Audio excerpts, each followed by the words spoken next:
हरिओम आत्मीय भक्तजनों, सप्रेम जय श्री हरि। ओम ऐं ओम जय मां सरस्वती।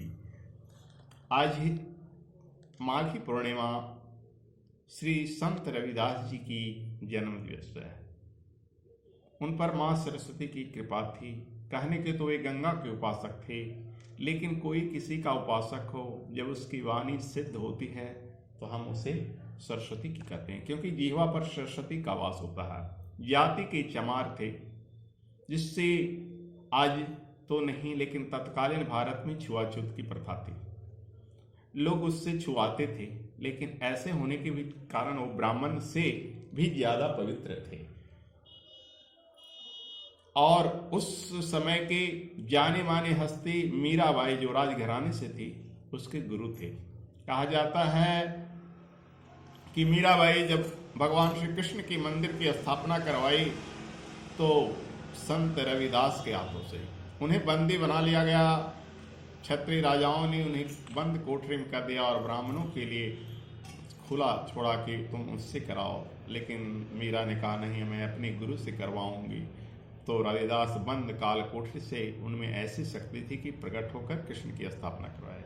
एक और कहानी उनके बारे में प्रचलित है कि कोई ब्राह्मण जा रहे थे तो जूता बनवाए रविदास से, और रविदास ने कहा कि मेरे एक सिक्का गंगा माँ को भेंट कर देना। गंगा जी को ब्राह्मण ने एक सिक्का भेंट किया तो गंगा ने सोने का कंगन दिया कि जाओ रविदास को दे देना। लेकिन ब्राह्मण के मन में लोभ हो गया, सो ब्राह्मण ने जाकर अपनी ब्राह्मणी को दे दी, किंतु ब्राह्मणी ने कहा नहीं, इसे राजा को भेंट करो, राजरानी को भेंट करो।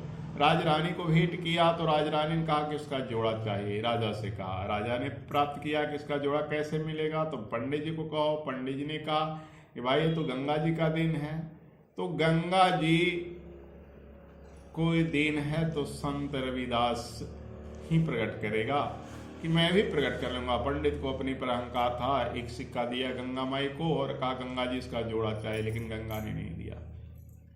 तो संत रविदास ने कहा कि भाई मुझसे इसी गलती हो गई, गंगा ने जो कंगन दिया मैं अपनी पत्नी को दे दिया, मेरी पत्नी ने राजघरानी को भेंट कर दिया। राजघराना का हठ तो जानते हो, अब तो नहीं दूंगा तो मेरी जान खतरे में है।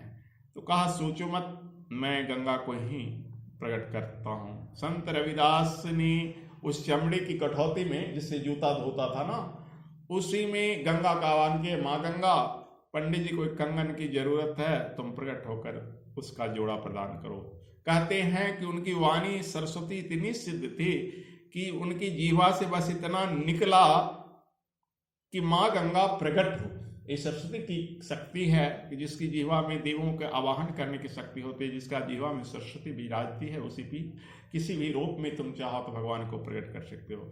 ज्यों ही उन्होंने सरस्वती की स्वरूपा गंगा को आवाहन किया कि माँ गंगा इनका जोड़ा दे दो कंगन का। गंगा उस जिसको हम लोग अछूत मानते हो, चमड़ा धोने वाला कठौती से गंगा प्रकट हो गई और सोने का कंगन रविदास को दी।